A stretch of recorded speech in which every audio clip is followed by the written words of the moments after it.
Lucid interval இருக்கும் பக்கத்தில். Lucid interval வந்து 2 இடத்துல வரும். என்னன்னு சொல்லு. திரும்ப ஓகே, ஒரு இடத்துல வந்து சப்டியூரல் எமரேஜ், ஹெட் இன்ஜுரியில் ஒன்று, ஹெட் இன்ஜுரியில் ஒன்று, இன்சானிட்டியில் ஒன்று, extradural haemorrhage. Extradural haemorrhage. Okay, இது வந்து இதில் இதில் புரியல. Extradural haemorrhage. இன்னொன்று வந்து இன்சானிட்டி. ஓகே, இது வந்து இன்சானிட்டியில் என்னன்னு பார்த்தோன்னா period of sanity between 2 insanity தான் வந்து லூசிட் இன்டர்வல். அங்கே வந்து கான்ஷியஸ்னஸ் பிட்வீன் 2 அன்கான்ஷியஸ்னஸ் தான் வந்து லூசிட் இன்டர்வல் ஹெட் இன்ஜுரியில். the period of sanity in between two bouts also of insanity.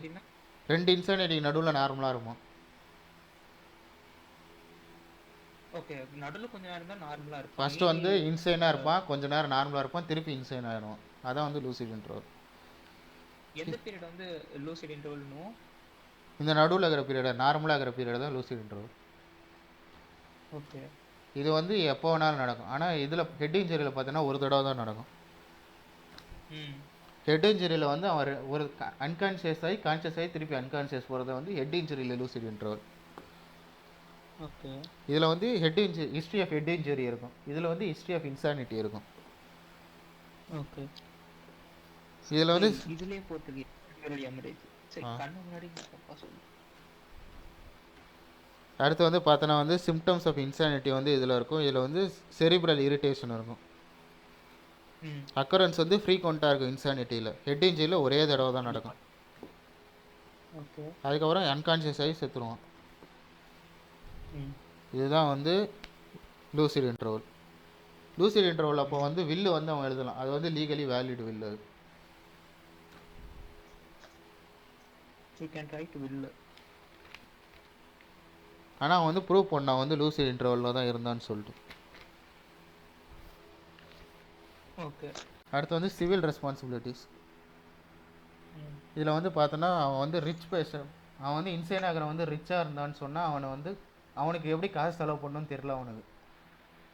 அப்போ வந்து ரெஸ்ட்ரெயின் பண்ணிக்கலாம். அப்புறம் கோர்ட்லேருந்து ஒரு மேனேஜர் வந்து அப்பாயிண்ட் பண்ணுவாங்க அவன் ப்ராப்பர்ட்டியை மேனேஜ் பண்ணுறதுக்கு.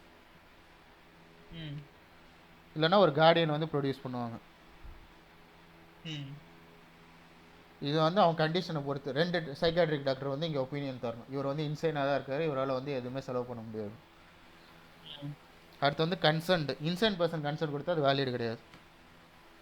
ஓகே, லூசிட் இன்டர்வல் கொடுத்தா அப்போ வேலிட். கன்சென்ட் வந்து வேலிடே கிடையாது, வில்லு மட்டும் தான் வேலிட் லூசிட் இன்டர்வலில். இல்லைன்னா அவன் ஏதாவது கான்ட்ராக்டில் சைன் போட்டான்னா அதுக்கு வேலிடு.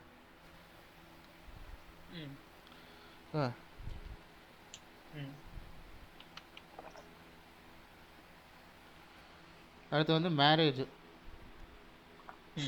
அவன் வந்து கல்யாணம் பண்ணுற டைமில் வந்து இன்சைனாக இருந்துச்சுன்னா அது வந்து நல்ல இல்லை வாய்டு மேரேஜ். ஓகே, அதே வந்து அவன் கல்யாணம் பண்ணதுக்கப்புறம் இன்சைன் ஆகிட்டான்னு சொன்னால் அது வந்து கவுன் ஃபார் டிவோர்ஸ்.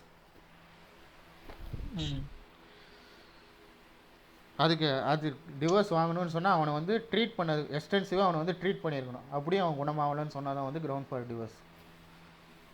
ஓகே, அடுத்து வந்து விட்னஸ் காம்பிடென்சி. இவன் வந்து காம்பிடென்ட் விட்னஸ் கிடையாது கோர்ட்டில்.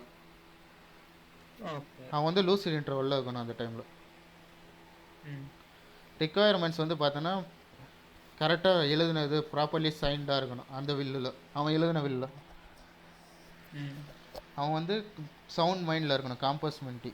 இது வந்து இதுலேயும் வரும், டையிங் டிக்ளரேஷன்லேயும் கொடுத்துருப்போம். ஓகே, அடுத்து வந்து அன்டியூ ஏதாவது ஃபோர்ஸோ இல்லை அன்டியூ இன்ஃப்ளூயன்ஸ்லையோ அங்கே கையெழுத்து போட்டால் அது வந்து செல்லாது. ஓகே, விட்னஸ் வந்து பெனிஃபிஷியர்ஸாக இருக்கக்கூடாது, வாங்குறவனே கையெழுத்து போடக்கூடாது, வேறு ஒருத்தர் 3வது மனுஷன் தான் கையெழுத்து போடணும். ஓகே, பெட் ரிடன் பேஷண்ட்டாக இருக்கணும், அஃபேசிக் இண்டிவிஜுவலாக இருக்கணும்.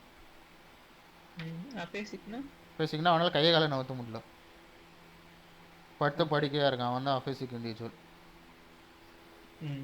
அவன்லாம் வந்து வில்லு போடலாம், ஆனால் அவன் வந்து புரியணும் அவன்கிட்ட என்ன ப்ராப்பர்ட்டி இருக்குது, யாருக்கு தரோம், எதுக்கு தரோன்னு. அடுத்து வந்து ஹாலோகிராஃபிக் வில்லு. இது வந்து அவன் சொந்த கையெழுத்தில் எழுதுறதா வந்து ஹாலோகிராஃப் வில்லு. சில சமயம் டாக்டரை வந்து கூப்பிடுவாங்க அதை விட்னஸ் பண்ணுறதுக்கு, அவன் வந்து சவுண்ட் மைண்டாக இருக்கானா தெளிவாக தான் இருக்கானான்னு. அடுத்து வந்து பார்த்தோன்னா